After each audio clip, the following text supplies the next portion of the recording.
الله رب کریم فرمایي ولا يحسبن الذين كفروا انما نملي لهم، چې ګمان دې نه کوي هغه خلک چې کافران دي کفر کړی دی چې بېشکه مهلت ورکول زمونږ دوی لره خیر لانفسهم، دا به غوره د دوی ځانونو.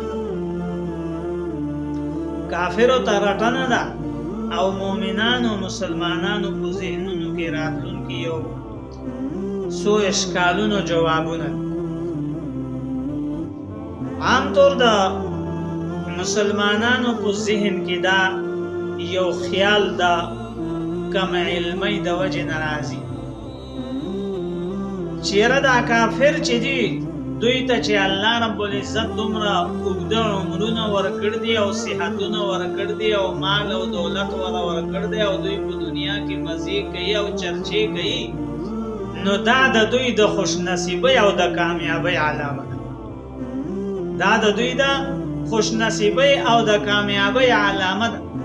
او کافر هم دا غني چې دا زما خوش نصیبی ده او زما کامیابی ده چې ما ته دا هر څه میلاو شوي. نو هغوی ته الله زورنه رټنه کړ ده او مسلمانانو د ذهنونو نه دا خیال لرې کولو لپاره جواب راولېږلو چې دا خیال دې څوک نه کوي چې دا د کافرو د کامیابی او د هغوی د نیکبختۍ علامه ده. نه، دا خو د هغوی د تباهۍ سبب دی. الله جل جلاله چې دوی له دا اوږده عمرونه او صحتمندي او مالداري او ترقي ورکړې ده په دنیا کې، دا د دې دپاره ورکړې ده چې دوی ښه زیات شي په نافرمانۍ، دوی نور د الله تعالی بغاوت وکړي او نافرماني وکړي او نور زیات شي چې آخرت کې دوی لپاره رسوا کن عذاب، آخرت کې خو دوی لپاره رسوایی ده. پړ مخې به ملائک دا راکاږي او جهنم ته به غورځوي او ذلیله کوي به او قسمه قسمه عذابونه به ورله ورکوي، که څنګه چې مخکې درسونو کې تیر شي دي او بیا به راشي. نو الله دوی له دا صحتمندي او مالداري او د دنیا چرچه چې ورکړ ده، دا د دغه خبرې لپاره ده، دې خبرې لپاره نه ده چې دا خوش قسمته دي او دوی به کامیابی. نه، دا د دوی د کامیابی دلیل نه دی. دوی دې هم دا ګمان نه کوي چې دا زموږ د کامیابی دلیل دی او بل څوک دې هم دا خیال نه کوي.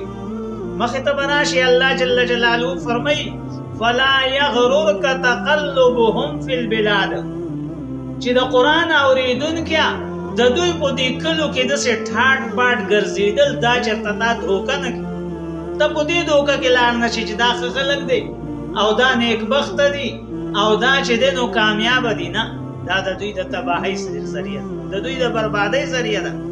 انما نملی لهم، بېشکه خبره دا ده چې موږ دوی ته مهلت ورکړی دی د دې دپاره لیزدادو اثما، چې دوی زیات شي په ګناه کې، سرکشۍ کې او په نافرمانۍ.